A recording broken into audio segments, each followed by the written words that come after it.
सफ़र का डिजी थी न? कोई चेहरे ते उदासी छो आहे? वलर खां विछड़न जो भो आहे। अम्मा ई बाबा त सित लहन ई नथा, कंहिंजी ॿुधां? हुचेरी काका उन्हनि सां छेड़ो लायूं बीठो आहे। अम्मा ई बाबा ॿुधण वारा आहिनि किथे? नाज़ो, असां हलूं था न, उन्हनि जे पेरनि ते हली पोती था रखूं। अजायो आहे, बाबा जी ज़िद जे अॻियां न्याणियुनि जे पोतियुनि जो को बि भरम न आहे।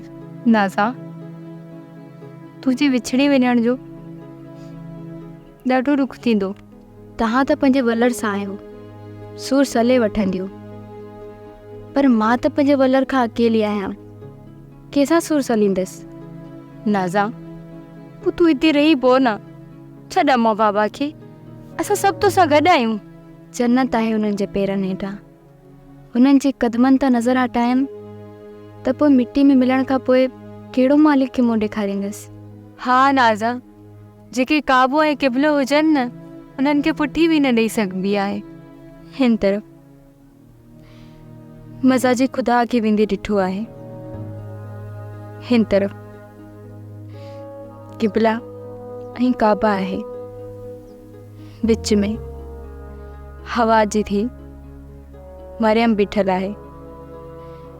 मूंखे सुध नथी पए त मुंहिंजी सजदा कहिड़ी आहे, मां किथे मथो टेकी व नफ़िल अदा कयां।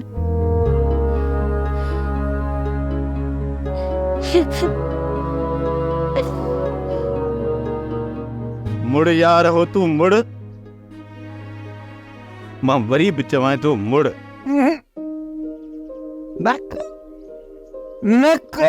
बाबा, हिनखे ज़बरदस्ती ॿधी विहारबो, मुड़ंदो कोन। अड़े न सूमर ई न सुञाणे थो, हाणे तूं मोतबर थी वई जो मूंखे ॿधंदे। हलिया हलिया बथ, हलिया, हाँ बथ। कहलें शर्म बि कोन थो अचे। अला हला कर, अला हला कर हो तू, होश कर हो तू, होश कर। एडी कावड़ चङी कोन्हे। गेरी, हिन जे सिर जे मथां शैतान चढ़ियो वेठो अथई, शैतान। कंहिंखे चई शैतान? हाँ, कंहिंखे थो चई शैतान? निकिरो मुंहिंजे घरो। जॾहिं तव्हां हिन जो फ़ैसिलो ॿुधी छॾियो आहे त पोइ हरू भरू हिनखे चुंगू छो था ॾियो? होश मां कढण जी कहिड़ी ज़रूरत आहे?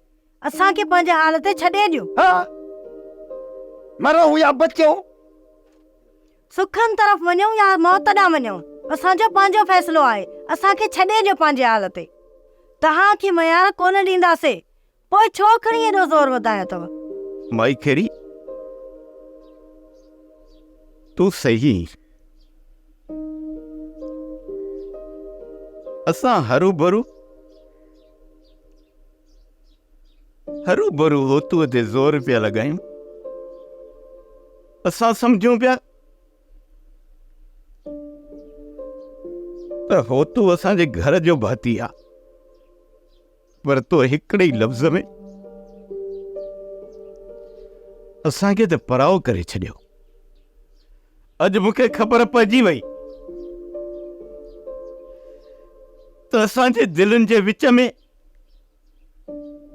नफ़रतुनि जूं दीवारियूं अॾिजी वयूं आहिनि। मुंहिंजे ॻाल्हि ॿुध, दिलनि में नफ़रतूं टके जूं बि कोन्हनि, पर बाबा हिते मौत जे राकास खे केरु मुंहुं ॾींदो? बाबा ॻाल्हि थिए सिधी, असां पंहिंजी ज़िंदगीअ जी मंज़िल जे तरफ़ पिया वञूं, जे उते पहुतासूं त ठीकु, न त बाबा गोरी जान जतन थो। हा, सोप सीरियल मोहब्बतुनि जो माग तमाम एपिसोड्स ॾिसो हाणे HD क्वालिटीअ में। विज़िट करियो असांजो YouTube channel Sindh TV HD drama.